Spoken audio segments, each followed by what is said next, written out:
4월 11일 토요일 새벽기도를 하나님 앞에 드리겠습니다. 사도신경으로 신앙 고백하겠습니다. 전능하사 천지를 만드신 하나님 아버지를 내가 믿사오며 그 외아들 우리 주 예수 그리스도를 믿사오니 이는 성령으로 잉태하사 동정녀 마리아에게 나시고 본디오 빌라도에게 고난을 받으사 십자가에 못 박혀 죽으시고 장사한 지 사흘 만에 죽은 자 가운데서 다시 살아나시며 하늘에 오르사 전능하신 하나님 우편에 앉아 계시다가 저희로서 산자와 죽은 자를 심판하러 오시리라. 성령을 믿사오며 거룩한 공예와 성도가 서로 교통하는 것과 죄를 사하여 주시는 것과 몸이 다시 사는 것과 영원히 사는 것을 믿사옵나이다. 아멘. 찬송가 171장 우리 함께 찬양하겠습니다.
하나님 말씀은 요한복음 20장 1절에서 18절까지 말씀입니다.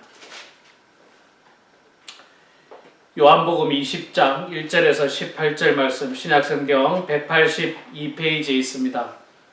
우리 성경을 찾으시고 같이 봉독하도록 하겠습니다. 요한복음 20장 1절에서 18절 말씀입니다. 제가 봉독하겠습니다. 안식 후 첫날 일찍이 아직 어두울 때에 막달라 마리아가 무덤에 와서 돌이 무덤에서 옮겨진 것을 보고 시몬 베드로와 예수께서 사랑하시던 그 다른 제자에게 달려가서 말하되 사람들이 주님을 무덤에서 가져다가 어디 두었는지 우리가 알지 못하겠나이다 하니 베드로와 그 다른 제자가 나가서 무덤으로 갈새 둘이 같이 다름질하더니 그 다른 제자가 베드로보다 더 빨리 달려가서 먼저 무덤에 이르러 굽으려 세마포 놓인 것을 보았으나 들어가지는 아니하였더니 시몬 베드로는 따라와서 무덤에 들어가 보니 세마포가 놓였고 또 머리에 쌌던 수건은 세마포와 함께 놓이지 않고 딴 곳에 쌌던 대로 놓여 있더라. 그때야 무덤에 먼저 갔던 그 다른 제자도 들어가서 보고 믿더라. 그들은 성경에 그가 죽은 자 가운데서 다시 살아나야 하리라 하신 말씀을 아직 알지 못하더라. 이에 두 제자가 자기들의 집으로 돌아가니라. 마리아는 무덤 밖에 서서 울고 있더니 울면서 굽으려 무덤 안을 들여다보니 흰옷 입은 두 천사가 예수의 시체 누웠던 곳에 하나는 머리편에 하나는 발편에 앉았더라. 천사들이 이르되 여자여 어찌하여 우느냐 이르되 사람들이 내 주님을 옮겨다가 어디 두었는지 내가 알지 못함이니이다. 이 말을 하고 뒤를 돌이켜 예수께서 서 계신 것을 보았으나 예수이신 줄은 알지 못하더라. 예수께서 이르시되 여자여 어찌하여 울며 누구를 찾느냐 하시니 마리아는 그가 동산지기인 줄 알고 이르되 주여 당신이 옮겼거든 어디 두었는지 내게 이르소서 그리하면 내가 가져가리이다. 예수께서 마리아야 하시거늘 마리아가 돌이켜 히브리 말로 라보니 하니 이는 선생님이라는 말이라. 예수께서 이르시되 나를 붙들지 말라. 내가 아직 아버지께로 올라가지 아니하였노라. 너는 내 형제들에게 가서 이르되 내가 내 아버지 곧 너희 아버지 내 하나님 곧 너희 하나님께로 올라간다 하라 하시니 막달라 마리아가 가서 제자들에게 내가 주를 보았다 하고 또 주께서 자기에게 이렇게 말씀하셨다 이르니라. 아멘. 4월 11일 토요일 아침입니다. 우리가 어제 말씀을 통해서 19장을 통해서 분명히 봤습니다만 예수님께서는 십자가에 달리셨고 죽음을 맞이하셨습니다. 완전히 죽으셨습니다. 기절하신 것도 아니고 또 죽은 척한 것도 아니었습니다. 그분은 많은 피를 흘리시고 또 정말 고통을 당하시다가 마지막에는 옆구리에 창이 찔리면서 모든 피와 물을 쏟으시면서 그분은 완전히 죽으셨습니다. 그리고 굴로 된 무덤에 예수님은 그 시체가 안치되었습니다. 그리고 오늘 본문 말씀은 바로 그렇게 금요일날 오후 3시에 십자가에서 죽으시고 나서 무덤에 안치되고 나서 바로 그 다음날 토요일날 아침에 안식 후 첫날 일찍이 일어난 사건입니다. 우리가 예수님의 부활을 사흘 만에 죽은 자 가운데서 다시 살아나셨다 하는데 사실 이게 시간적으로 따지면요 사흘이라기보다는 하루 반 정도밖에 되지 않습니다. 말씀드린 대로 금요일날 오후 3시에 돌아가시고요. 그 다음에 이 토요일을 지내고 주일날 부활한 아침 일찍 부활하셨기 때문에 사흘이 아니라 시간으로 따지면 하루 반 정도 이렇게 지난 시간이었습니다. 막달라 마리아는 예수님의 무덤을 찾아갔습니다. 왜 갔을까요? 마리아가. 이유는 간단합니다. 예수님이 부활했을 거라고 생각하고 갔다고 보기는 사실 좀 어렵고요. 예수님을 사랑하는 마음과 예수님을 존경하는 마음, 존귀 여기는 마음으로 그는 예수님을 찾아간 것 같습니다. 근데 우리가 알고 있는 것처럼 그 무덤이 이 문이 열려 있고 예수님이 없었죠. 오늘 우리가 읽은 말씀은 이 20장 1절에서 18절까지 말씀인데 이 말씀을 통해서 보면 마리아는 정말 예수님을 귀하게 여겼고 정말 예수님을 사랑했고 예수님을 존귀하게 여겼던 여인이라는 것을 우리가 말씀을 통해서 알 수 있습니다.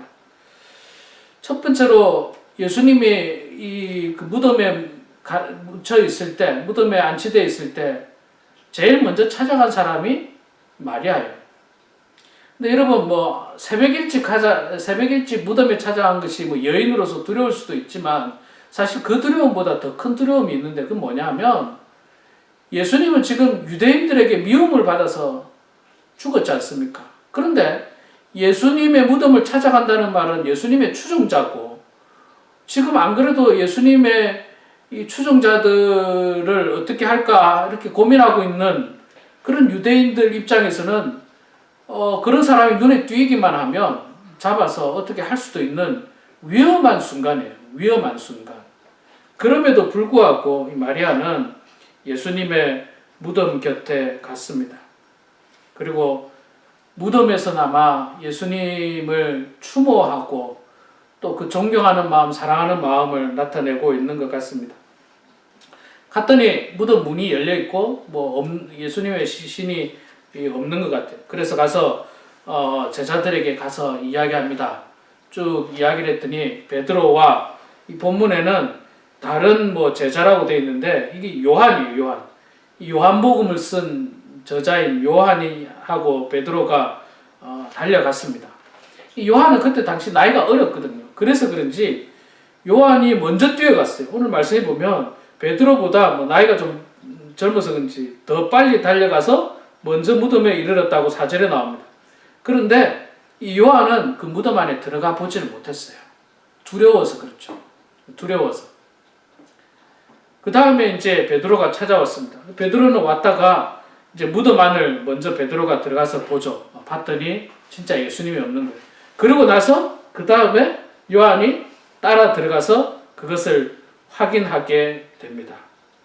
자, 이렇게 되면 여러분 보통의 경우는 어떻게 해야 되겠습니까? 만약에 이제 예수님이 어떤 정치범이 아니라 일반 사람이었다면 그 묘지를 관리하는 사람들에게 가서 물어봐야 되겠죠. 우리 예수님, 우리 스승의 묘지가 도난 당한 것 같다. 시신이 어떻게 도난 당한 것 같은데 좀 찾아봐 주라. 아니면 혹시 누가 가져갔느냐. 이렇게 알아보는 것이 정상인데 10절 말씀에 보면 그 두 제자가 어떻게 했습니까? 이에 두 제자가 자기들의 집으로 돌아가니라. 예수님의 시신이 없는 것을 확인하고도 그냥 집으로 돌아갔어요. 왜 돌아갔겠습니까? 제가 앞서 말씀드린 대로 괜히 잘못 나섰다가는 자기들도 화를 당할 수 있다는 그런 두려움이 있었기 때문에 이 제자들은 예수님의 시신을 찾을 생각을 하지 않고 그냥 집으로 빨리 돌아갔어요. 돌아가서 말하자면 숨은 거예요. 말하자면 집으로 돌아가서 숨은 겁니다. 자, 거기에 비해서 마리아는 어떻게 했습니까? 마리아는 여전히 무덤 밖에 서서 울고 있더니 11절에 그렇게 이야기하죠. 예수님의 제자들은 다 집으로 돌아가서 숨어버렸는데 마리아는 여전히 예수님 무덤께에 서서 이 예수님이 죽으신 것도 안타까운데 이 시신이 없는 것에 대해서 더욱더 속상해하는 마음으로 그녀는 엎드려 울고 있었습니다. 그렇게 울고 있는 마리아에게 천사가 나타났죠. 천사가 나타나서 이제 그녀와 대화를 하기 시작하게 됩니다. 그리고 나서 예수님이 곁에 있는 것을 마리아는 발견하게 됩니다. 참 말하자면 예수님의 부활을 가장 먼저 알았던 사람도, 부활을 알았다고 말하기는 좀 그렇지만 예수님의 시신이 없어진 사실을 알았던 것도 마리아고, 살아나신 예수님을 만나고 그 살아나신 예수님과 처음으로 대화한 사람도 바로 마리아라고 하는 사실이에요. 마리아. 훌륭한 제자들이 아니었어요. 3년 동안 쫓아다니던 그런 제자들이 아니었습니다. 마리아였어요. 참 그런 거 보면 정말 마리아의 신앙이 얼마나 귀한지 모릅니다. 우리는 신앙생활 할 때 그런 경우들이 많습니다. 내가 잘 될 때, 내가 좋을 때, 그때는 누구나 다 신앙생활 잘해요. 사업이 잘 되고, 자녀가 잘 되고, 건강하고, 형통하고, 이래 되면 누구나 신앙생활 잘합니다. 기뻐서 헌금도 많이 하고, 봉사도 많이 하고 그럽니다. 근데 여러분, 우리 삶에 어려움이 찾아왔을 때, 사업이 잘 안 될 때, 자녀의 문제가 있을 때, 가족 중에 누가 아플 때, 신앙생활 하다가 시험 받았을 때,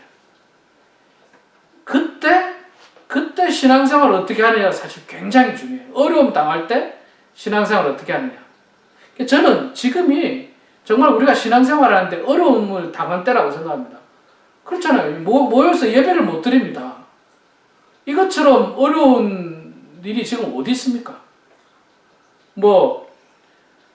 우리가 하나님 앞에 예배 드리기 때문에 하나님께서 다 보신다는 생각으로 예배에 임하고 또 헌금하고 또 말씀 보고 이러면은 문제가 없지만, 간혹 신앙이 없는 사람들 중에는 사람 이목 때문에 이 신앙생활을 하는 척하는 사람들도 있지 않습니까?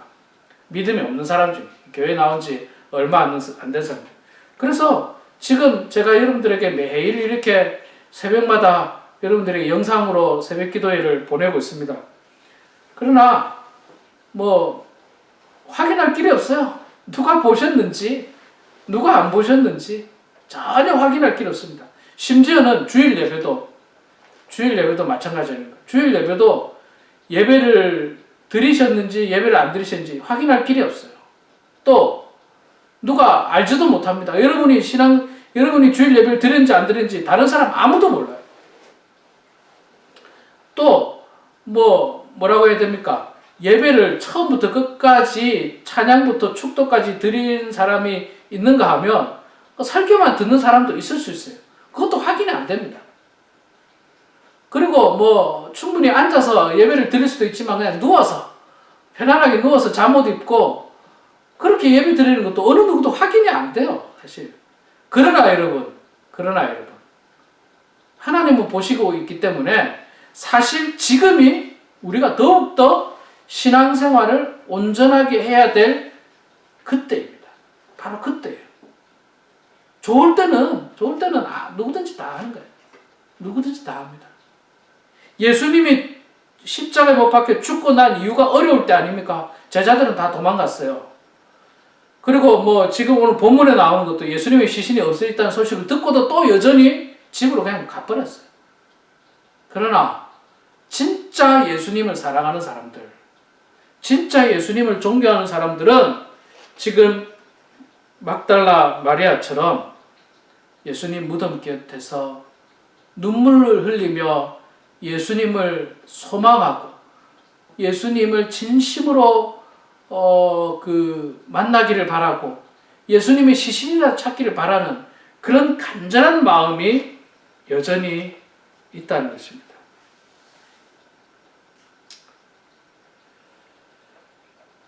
마리아는 그 당시로는 별 볼일이 없는 여인이었습니다. 그러나 그녀는 정말 예수님이 사랑하는 여인이었고 예수님의 신실한 제자였습니다. 우리도 마찬가지입니다. 예수님께서 선택하고 12제자라고 하는 어떤 지명, 직분 이거 하나도 안 중요합니다. 하나도 안 중요해요. 저는 늘 말씀드립니다마는 교회의 직분은요 하나님께서 보시는 게 아니에요. 교회 질서 유지를 위해서 교회가 좀 더 효과적이고 또 좋은 방법으로 질서 있게 나아가기 위해서 직분이 있는 거지, 하나님께서 축복하시고 하나님께서 구원을 베푸시고 하나님께서 은총을 내리는 거에는 직분이 전혀 자격 조건에 있지 않다는 거예요. 목사도 필요 없고 장로도 필요 없고, 이거 구원받는 데는 그런 직분은 필요가 없습니다. 구원받는데 목사라고 구원 못 받을 수 있어요. 얼마든지 목사라고 징벌 받을 수도 있습니다. 얼마든지요. 12제자들은 오늘 본문을 보고 우리가 또 예수님이 십자가에 못 박히시는 거 보면서 알잖아요. 하나같이 다 도망간 사람들. 12제자, 죽으면 죽을 거라고 했던 사람들이었음에도 불구하고 그들은 다 도망갔어요. 그러나 막달라 마리아는 도망가지 않았습니다. 계속 예수님의 무덤 곁에서 눈물 흘리며 예수님을 소망하고 있었어요.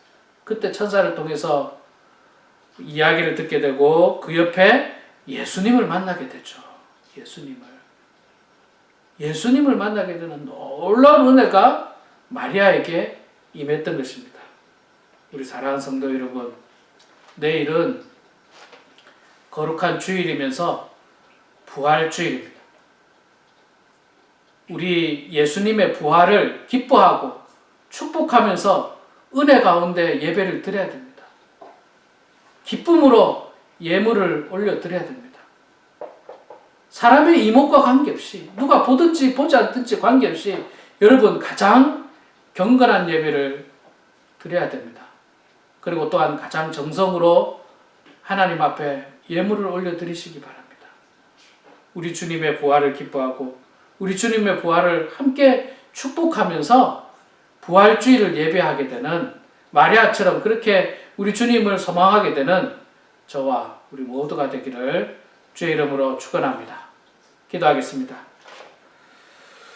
고맙고 감사하신 여호와 아버지 하나님, 은혜를 감사합니다. 부족한 저희들을 주님 사랑하여 주셔서 오늘 이렇게 하나님 말씀 앞에 서게 하시니 주에 감사합니다. 직분을 가졌다고 하는 예수님의 제자들은 모두 다 도망을 갔고, 또 예수님의 시신이 없어진 사실을 알고도 여전히 그들은 집으로 돌아갔던 모습과는 정반대로 마리아는 예수님을 사모하는 마음으로 안식 후 첫날 가장 먼저 주님 앞에 주님을 뵙고자 하는 마음으로 무덤에 찾아갔고, 또한 그곳에서 결국 부활하신 예수님을 만나 뵙게 되는 놀라운 은혜가 있게 된 것입니다. 아버지 하나님, 저희들 마리아와 같은 그 귀한 신앙을 본받을 수 있도록 주여 도와 주시옵소서. 우리도 우리 주님의 부활을 소망하고 우리 주님의 부활을 바라보면서 기대하면서 거룩한 주일을 예배하는 저희들 다 될 수 있도록 도와 주시옵소서. 하나님 아버지, 특별히 지금은 어려운 순간입니다. 함께 모여서 기쁨으로 우리 주님의 부활을 축하하고 축복하고 찬양으로 영광 올려야 됨에도 불구하고 그렇게 하지 못하는 안타까운 가운데 있는데, 그러나 하나님, 우리의 마음만큼은 이전보다도 더욱더 뜨겁고 열정적으로 주님을 찬양하고 우리 주님의 부활을 기뻐하는 모든 성도들 다 될 수 있도록 하나님 아버지 도와주시옵소서. 내일 거룩한 주일인데 사랑하는 모든 성도들 정성으로 예배드리게 하여 주시옵소서. 온전한 예배드리게 하여 주시옵소서. 경건한 예배드리게 하여 주시옵소서. 또한 하나님께서 베풀어 주신 모든 물질을 주께로부터 왔음을 고백하면서 귀한 예물을 올려드리는 모든 성도들 다 될 수 있도록 아버지 하나님 붙잡아 주시옵소서. 이 시간에도 저희들 각자의 기도 제목으로 주님 앞에 기도합니다. 우리의 기도를 들어주시고 응답하여 주셔서 하나님의 뜻 가운데 모든 일들이 이루어지게 하여 주시옵소서. 감사드리며 살아계신 예수님의 이름으로 기도드리옵나이다. 아멘. 하늘에 계신 우리 아버지여, 이름이 거룩히 여김을 받으시오며 나라가 임하시오며 뜻이 하늘에서 이루어진 것 같이 땅에서도 이루어지이다. 오늘 우리에게 일용할 양식을 주시옵고 우리가 우리에게 죄 지은 자를 사하여 준 것 같이 우리 죄를 사하여 주시옵고 우리를 시험에 들게 하지 마시옵고 다만 악에서 구하시옵소서. 나라와 권세와 영광이 아버지께 영원히 쌓옵나이다. 아멘. 오늘도 각자 기도하시고요. 특별히 내일 부활주일인데 은혜 가운데 주일을 예배하시는 그런 여러분들의 삶이 되기를 소망합니다.